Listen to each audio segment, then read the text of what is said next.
M.5 Find trigonometric ratios using right triangles. You've probably learned some of this in your geometry class, and we're going to use trig ratios.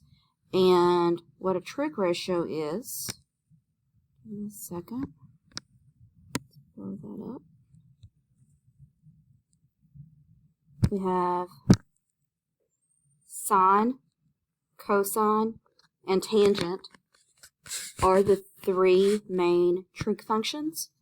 They're the regular trig functions, and the abbreviation for sine is SIN.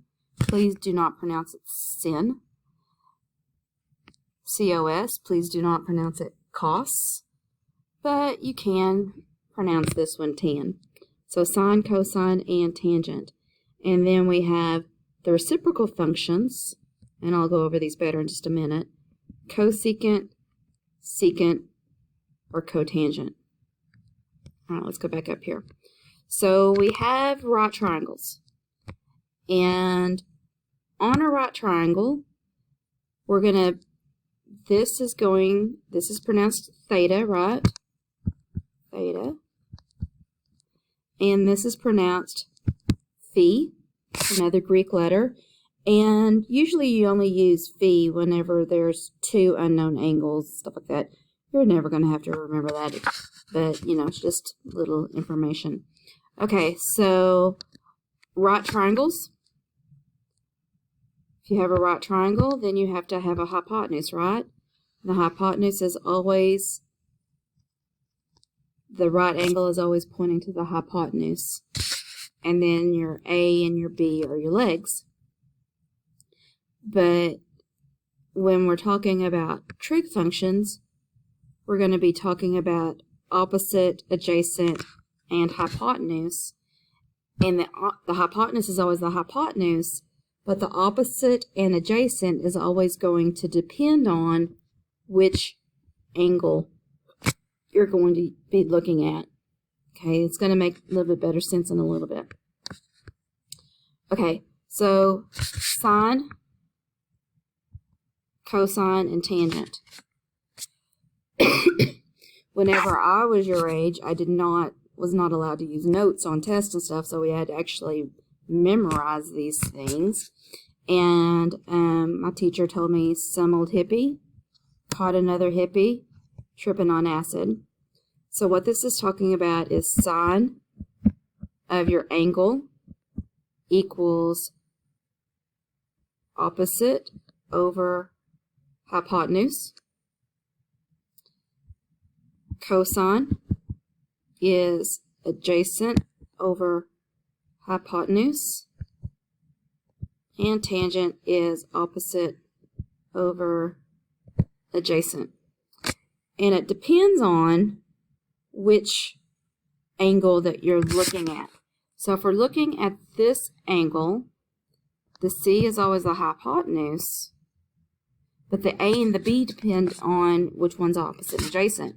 Well, B is away from theta, so it would be opposite, and A is touching theta, so it's adjacent. Okay, we'll change colors. If we're looking at phi, C is the hypotenuse. A is opposite this time, and B is adjacent. So it depends on what's happening with those. So some old hippie caught another hippie tripping on acid. Those are your ratios.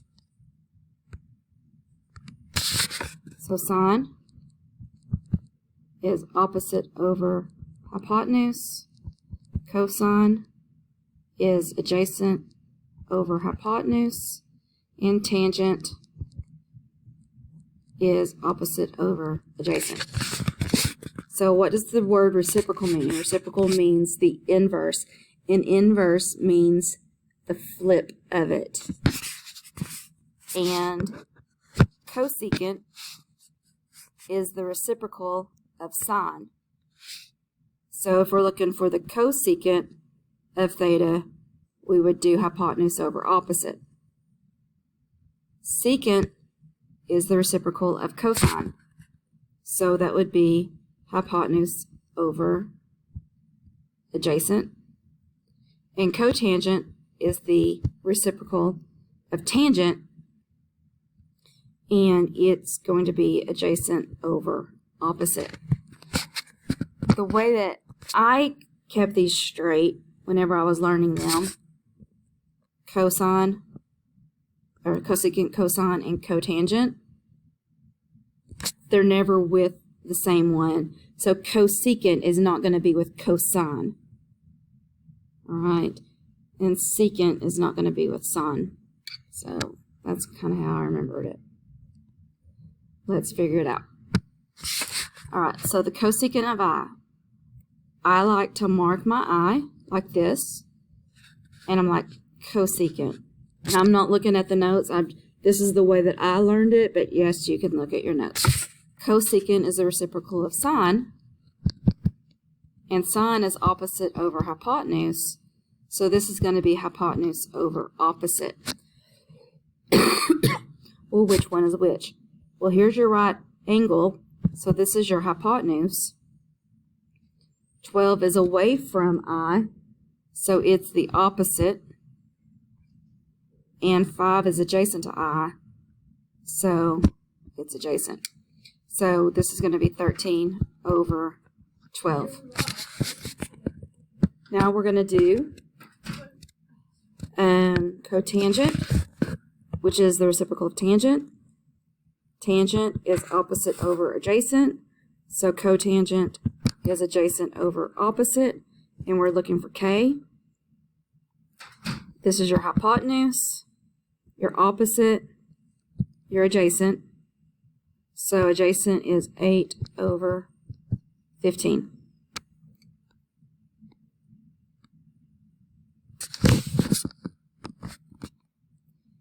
E, adjacent,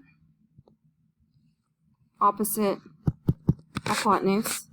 Sine is opposite over hypotenuse, some old hippie. And the O is 24, and the H is 26. And we did not have to worry about this on the last two, because 13 over 12 does not reduce, and 8 over 15 does not reduce. But 24 and 26 are both even, so it does reduce. So it'd be 12 over 13.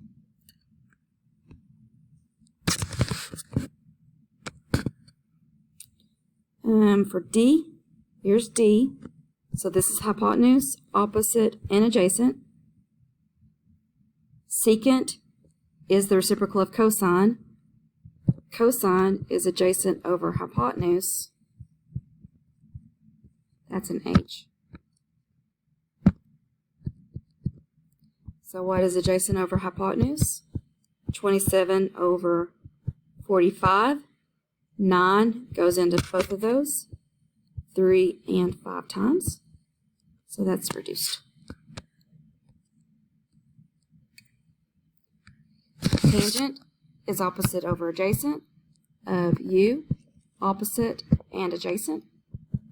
70 over 24. I know 2 goes into both of those since they're both even. And 3 and 4 go into 12, and 3 and 4 do not go into 35. That's reduced.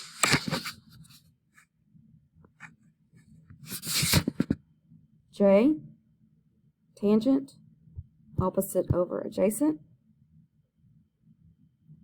Here's your opposite. But uh-oh, there is your adjacent, and we don't know it. So I guess we're going to have to find it, right? So if we how to find it, we're going to have to use the Pythagorean theorem. So a squared plus b squared equals c squared. We don't know a. The b is 4. The c is 5.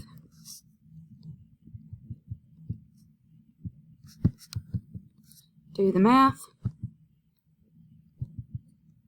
A is 3. That's 3, and that is reduced. It would really help for you to know your Pythagorean triples. And the most commonly used Pythagorean triple is a 3, 4, 5 triangle. So I already knew that it was 3 because I knew what the Pythagorean triple was.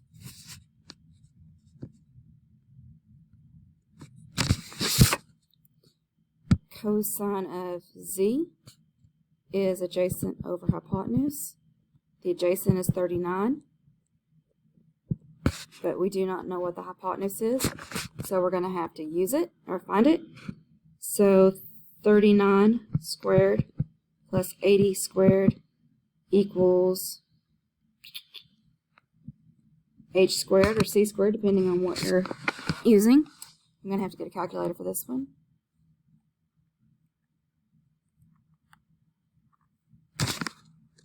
$15.21. 6,400. 21. 79.21. So we're going to take the square root of that.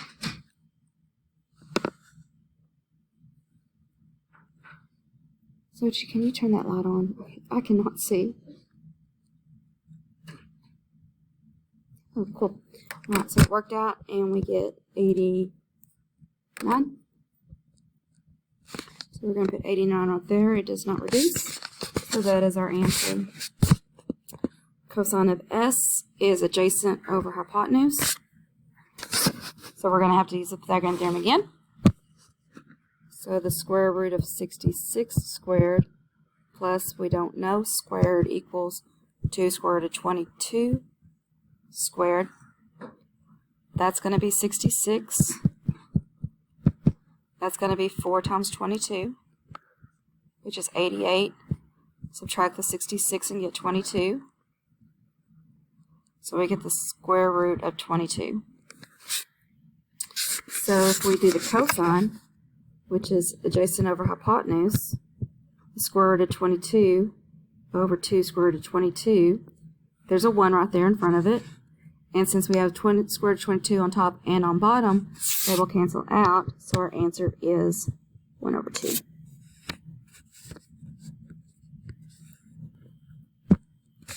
They were so helpful on this for us on this one. They gave us all 3 sides, so we do not have to use the Pythagorean theorem. We're using secant, and secant is the reciprocal of cosine, which is adjacent over hypotenuse. So we're going to do hypotenuse over adjacent of r. The hypotenuse is the square root of 7. The adjacent is the square root of 6. You cannot leave a square root on bottom as an answer. And so we would multiply the square root of 6 by square root of 6, and the top by the square root of 6, which is the square root of 42 over 6. Then you grab your calculator and do the square root of 42 to see if it simplifies, and it does not. So that is our answer.